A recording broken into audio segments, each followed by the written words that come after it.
الحمدللہ رب العالمین والصلاة والسلام علی اشرف الانبیاء والمرسلین اما بعد ان اللہ وملائکتہ یصلون علی النبی یا ایھا الذین آمنوا صلوا علیہ وسلموا تسلیما اللہم صل وسلم وبارک علی سیدنا ومولانا محمد النبی الأمی الحبیب العالی القدر العظیم الجاہ وعلی آلہ واصحابہ وبارک وسلم۔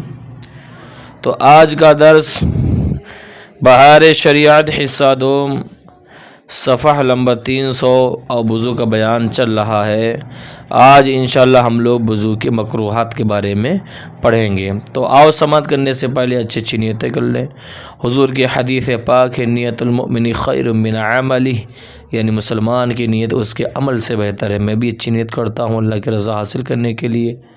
میں آج کا درس آپ سب کی خدمت میں پیش کروں گا، اور آپ سبھی کا ہمارے YouTube channel Barkati online academy سے جڑنے کے لیے میں تہہ دل سے آپ سبھی کا استقبال کرتا ہوں۔ آپ کا بہت بہت شکریہ۔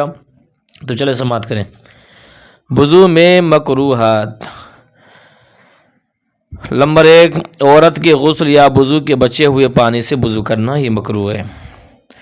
نمبر 2، وضو کے لیے نجس جگہ بیٹھنا۔ نمبر 3، نجس جگہ وضو کا پانی گرانا۔ نمبر 4، مسجد کے اندر وضو کرنا۔ اعضائے وضو سے لوٹے وغیرہ میں قطرہ ٹپکانا۔ نمبر 6، پانی میں ریٹ یا کھکار ڈالنا۔ نمبر 7، قبلہ کی طرف تھوک یا کھکار ڈالنا یا کلی کرنا۔ اور نمبر 8، بے ضرورت دنیا کی بات کرنا۔ نمبر 9، زیادہ پانی خرچ کرنا۔ نمبر 10، اتنا کم خرچ کرنا کہ سنت ادا نہ ہو۔ نمبر 11، منہ پر پانی مارنا۔ نمبر 12، یا منہ پر پانی ڈالتے وقت پھونکنا۔ یہ دونوں حرکتیں کچھ لوگ کرتے ہیں، منہ پر پانی وہ لوگ مارتے ہیں اور پھونکتے بھی ہیں، ٹھیک ہے؟ تو ایسا کام کرنا کیا ہے؟ مکروہ ہے۔ نمبر 13، ایک ہاتھ سے منہ دھونا کہ رفاظ و حنود کا شعار ہے، یعنی رافضیوں کا اور ہندوؤں کا شعار ہے۔ نمبر 14، گلے کا مسح کرنا، ٹھیک ہے؟ دیکھیے گردن کا مسح ہے، گلے کا مسح نہیں ہے۔ بہت سے لوگ گردن کا مسح کرتے ہوئے گلے تک لے آتے ہیں، ٹھیک ہے؟ تو یاد رکھیں اس کو کہ گلے کا مسح کرنا کیا ہے؟ مکروہ ہے۔ نمبر 15، بائیں ہاتھ سے کلی کرنا یا ناک میں پانی ڈالنا۔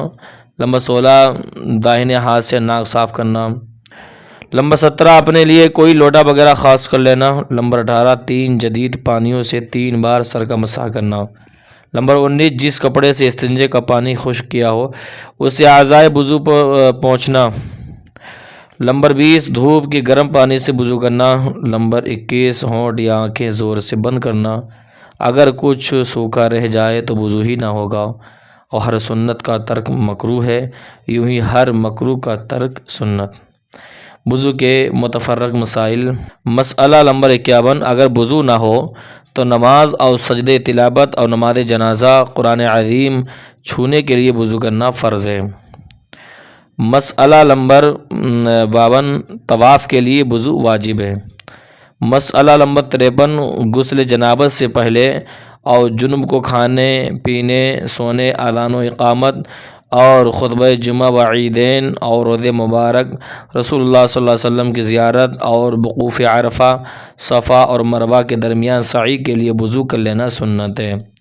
مسئلہ نمبر 54، سونے کے لیے اور سونے کے بعد اور میت کے نہلانے یا اٹھانے کے بعد اور جمعہ سے پہلے جب غصہ آ جائے اس وقت اور زبانی قرآن عظیم پڑھنے کے لیے، حدیث اور علم دین پڑھانے اور اس کے علاوہ جمعہ و عیدین باقی خطبوں کے لیے، کتب دینیہ چھونے کے لیے اور بعد سطر غلیظ چھونے اور جھوٹ بولنے، گالی دینے، فحش لفظ کا نکالنے، کافر سے بدن چھو جانے، صلیب یا بت چھونے، کوڑھی یا سفید داغ والے سے مس کرنے، بغل کھجانے سے جبکہ اس میں بدبو ہو، غیبت کرنے، قہقہا لگانے، لغو اشعار پڑھنے اور اونٹ کا گوشت کھانے، کسی عورت کے بدن سے اپنا بدن بے حائل مس ہو جانے سے، اور باوضو شخص کی نماز پڑھنے کے لیے ان سب صورتوں میں وضو کرنا مستحب ہے۔ مسئلہ نمبر 55، جب وضو جاتا رہے اب وضو کر لینا مستحب ہے۔ مسئلہ نمبر 56، نابالغ پر وضو فرض نہیں مگر ان سے وضو کرانا چاہیے تاکہ عادت ہو اور وضو کرنا آ جائے اور مسائل وضو سے آگاہ ہو جائیں۔ مسئلہ نمبر 57، لوٹے کی ٹوٹی نہ ایسی تنگ ہو کہ پانی بدقت گرے، نہ اتنی فراخ کہ حاجت سے زیادہ گرے بلکہ متوسط ہو۔ مسئلہ نمبر 58، چلو میں پانی لیتے وقت خیال رکھیں کہ پانی نہ گرے کہ اسراف ہوگا۔ ایسا ہی جس کام کے لیے چلو میں پانی لیں اور اس کا اندازہ رکھیں، ضرورت سے زیادہ نہ لیں۔ مثلا ناک میں پانی ڈالنے کے لیے آدھا چلو کافی ہے تو پورا چلو نہ لیں، ٹھیک ہے، کہ اسراف ہوگا۔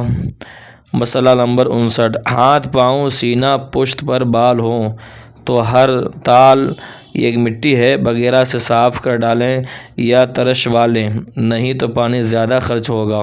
فائدہ، بلحان ایک شیطان کا نام ہے جو وضو میں وسوسہ ڈالتا ہے، اور اس کے وسوسے سے بچنے کی بہترین تدابیر یہ ہے۔ بہت سے لوگ ہیں وضو کرتے ہیں، دیکھا گیا ہے کہ انہیں جتنا وقت نماز پڑھنے میں لگتا ہے اس سے زیادہ وقت انہیں وضو کرنے میں لگ جاتا ہے۔ بہت سے ہیں ہم مسلمانوں میں جنہیں شک کی بہت ہی زیادہ بیماری ہے، ٹھیک ہے، تو ان لوگوں کے لیے یہ بہت بہتر عمل ہے کہ فائدہ، بلحان ایک شیطان کا نام ہے جو وضو میں وسوسہ ڈالتا ہے، اس کے وسوسہ سے بچنے کی بہترین تدابیر یہ ہے: نمبر 1 رجوع اللہ، اور نمبر 2 اعوذ باللہ، نمبر 3 ولا حول ولا قوۃ الا باللہ، سورہ ناس اور آمنت باللہ ورسولہ وهو الاول والآخر والظاہر والباطن وهو بكل شیء علیم، اور نمبر 7 سبحان الملک الخلاق ان یشاء یذہبکم ویأتی بخلق جدید وما ذلک علی اللہ بعزیز، پڑھنا کہ وسوسہ جڑ سے کٹ جائے گا۔ اور نمبر 8 وسوسہ کا بالکل خیال نہ کرنا بلکہ اس کے خلاف کرنا بھی دافع وسوسہ ہے۔ تو انشاءاللہ میں اس کے آگے آپ سبھی کی خدمت میں وضو توڑنے والی چیزوں کا بیان انشاءاللہ ہوگا۔ تو ہمیں چاہیے، دیکھیں یہ وضو بہت ضروری ہے، کیونکہ وضو ہی سے ہم نماز پڑھیں گے وضو کر کے، اور جب وضو ہی ہمارا درست نہیں ہے تو پھر نماز ہماری کہاں ہے۔ تو اسی لیے گزارش آپ سبھی طرح سے ہے، وضو کے مسائل سیکھیں، آپ جانیں آپ کن چیزوں سے وضو ٹوٹتا ہے، کن سے مکروہ ہوتا ہے۔ اللہ تعالی ہمیں آپ کو عمل کی توفیق عطا فرمائے۔ جن حضرات نے ابھی تک ہمارے YouTube channel Barkati online academy کو سبسکرائب نہیں کیا وہ سبسکرائب کر دیں، مجھے دعاؤں میں یاد رکھیں۔ السلام علیکم ورحمۃ اللہ وبرکاتہ۔